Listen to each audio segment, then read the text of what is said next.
Assalamualaikum warahmatullahi wabarakatuh. Perkenalkan, nama saya Putri Oktaviana Wahyuningrum dengan NIM 6411421153. Pada presentasi ini, saya akan membahas tentang Al-Ghazali dan ilmu kalam. Secara spesifik, hal yang akan dibahas yaitu sejarah ilmu kalam, pandangan Al-Ghazali, dan jasa Al-Ghazali.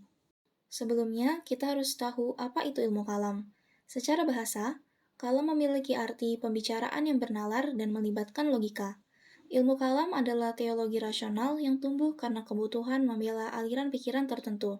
Karena itu, dengan sendirinya ilmu kalam bersifat skolastik atau logis.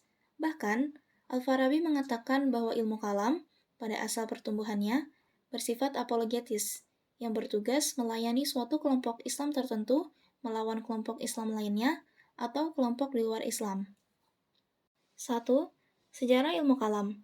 Dengan mengutip Al-Syarastani, Ali Al-Syabi mengatakan bahwa istilah kalam mula-mula muncul pada masa pemerintahan Khalifah Al-Ma'mun atau Ibnu Harun Al-Rasyid pada 198 sampai 218 Hijriah atau 813 sampai 833 Masehi dari Daulah Abbasiyah dan diciptakan oleh kaum Mu'tazilah. Al-Syabi mengisyaratkan alasan penggunaan istilah kalam atau bicara terjadi karena masalah paling menonjol yang mereka perdebatkan, yaitu tentang bicara, sebagai salah satu sifat Tuhan, atau karena kesamaan tertentu antara kaum mutakalimun, ahli ilmu kalam, dan para filsuf yang menamakan salah satu cabang ilmu mereka ilmu mantik atau logika, dan menggantinya dengan kata kalam karena makna yang sama. Al-Syabi berpendapat bahwa nama umum lain untuk ilmu kalam ialah ilmu tauhid, karena tugas pokoknya adalah mengukuhkan kemahaesaan Tuhan atau monoteisme. Ia juga dinamakan ilmu ushul al-din atau ilmu usuluddin karena topik pembahasannya dianggap berkaitan dengan pokok-pokok ajaran agama. Kadang-kadang disebut ilmu al-nazar wa al-istidlal, ilmu pembahasan dan penyimpulan rasional, dan ilmu al-makalat al-islamiyah, ilmu kategori-kategori keislaman, yang menunjukkan segi rasionalisme ilmu kalam. Syekh Muhammad Abduh juga berpendapat bahwa ilmu kalam mempunyai pengertian yang sama dengan ilmu tauhid. Ia menyebutkan bahwa penggunaan istilah kalam boleh jadi karena masalah pokok yang dibicarakan dalam ilmu itu ialah persoalan apakah kalam Allah al-matulu, firman Tuhan yang bisa dibaca, yaitu Al-Quran, itu sesuatu yang hadis, fenomena sekunder terciptakan, ataukah kadim, abadi tanpa permulaan. Dan boleh jadi karena ilmu itu didasarkan pada argumen-argumen rasional yang tampak nyata pada bicaranya para penganutnya. Namun, Montgomery Watt dan Michael Cook berpendapat bahwa hal itu adalah ejekan, yang mengisyaratkan bahwa para pendukungnya ialah orang-orang yang hanya berbicara, al-mutakalimun, atau kelompok yang terlibat dalam perang kata. Sedangkan Harry A. Wolfson mengatakan bahwa kata kalam digunakan dalam terjemahan Arab dari karya-karya filsuf Yunani untuk mengartikan istilah logos, yang dalam arti harfiahnya adalah kata-kata, akal, dan argumen. Sesungguhnya, ilmu kalam telah muncul sejak masa cukup dini. Al-Hasan al-Basri telah menggunakan istilah kalam untuk mengacu kepada pembahasan tentang persoalan kebebasan manusia dan takdir, dalam konteks pertentangan pendapat antara kaum Qadariyah dan kaum Jabariyah. Pembahasan rasional pertama tentang masalah itu dimulai oleh seorang rasionalis bernama Jahm ibnu Shafwan. 2. Pandangan Al-Ghazali.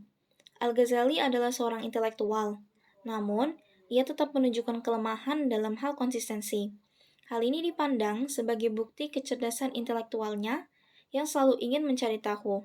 Salah satu ketidakkonsistenan Al-Ghazali ialah terhadap ilmu kalam. Mungkin karena menganut mazhab Syafi'i, Al-Ghazali dalam bukunya yang berjudul Menghalangi Orang Awam dari Ilmu Kalam tampak menentang ilmu kalam. Tetapi pada bukunya yang lain berjudul Modernisasi dalam Akidah, Al-Ghazali memberi tempat kepada ilmu kalam al-Asy'ari, dan dalam karya utamanya yang cemerlang berjudul Menghidupkan Kembali Ilmu-Ilmu Agama, Al-Ghazali dengan cerdas menyuguhkan semacam sinkretisme kreatif dalam Islam, sambil tetap berpegang kepada ilmu kalam al-Asy'ari.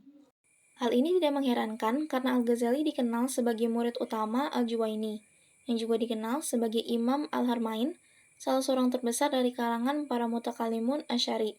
Al-Ghazali kemudian aktif mengembangkan Asy'arisme dan menjabat sebagai guru besar pada Universitas Al-Nizamiyah di Baghdad yang menganut mazhab Syafi'i mengikuti pendirinya Nizam al-Mulk. Nizam al-Mulk juga menganut ilmu kalam al-Asy'ari. Ada yang mengatakan bahwa hal ini mungkin terjadi karena Abu al-Asy'ari sendiri adalah seorang penganut mazhab Syafi'i yang baik. 3. Jasa Al-Ghazali. Al-Ghazali berpendapat bahwa kebenaran terletak di antara literalisme kaum Hanbali dan liberalisme kaum filsuf. Ia tetap menerima metode penafsiran metaforis, tawil, dalam memahami nas-nas suci Al-Quran dan hadis, seperti dianut para filsuf. Tapi, ia menegaskan bahwa kebenaran tidaklah semata-mata dipahami berdasarkan kewenangan tradisional, al-sam, melainkan juga berdasarkan cahaya, al-nur, yang dipancarkan Tuhan di dalam hati. Dan hal ini seharusnya menjadi pertimbangan untuk menerima atau menolak tradisi. Ia berhasil menciptakan keseimbangan pada kaum muslim. Ia dikenal sebagai penulis buku polemis, Tahafut al-Fasifah, yang dimaksudkan untuk mendemonstrasikan kepalsuan para filsuf beserta doktrin mereka. Tetapi, ia juga menulis buku-buku dalam ilmu logika Aristoteles. Dalam bukunya yang berjudul Metrik Ilmu Pengetahuan, ia membela ilmu warisan Aristoteles dan menerangkan berbagai segi kegunaannya. Dalam berargumen, ia tidak membatasi dirinya untuk hanya menggunakan argumen tradisional. Menurut ilmu Kaldur, Al-Ghazali adalah orang pertama dari kalangan pemikir muslim yang menggunakan metode baru, Takirat al-Kalaf, di samping metode klasik, Tarikat al-Salaf. Menurut saya, artikel ini sangat menarik untuk dibaca. Sebelumnya, saya tidak pernah mendengar sebutan kalam atau ilmu kalam, sehingga ini adalah hal yang baru untuk saya. Dengan membaca artikel ini, saya menjadi tahu ilmu kalam dan peran Al-Ghazali di dalamnya. Pada penulisan artikel, terdapat banyak istilah yang saya baru dengar, seperti teologi, skolastik, dan lainnya, sehingga saya harus mencarinya di internet. Hal ini membantu saya dalam menambah ilmu pengetahuan. Baik, itu saja yang saya dapat sampaikan pada presentasi ini. Terima kasih atas perhatiannya. Assalamualaikum warahmatullahi wabarakatuh.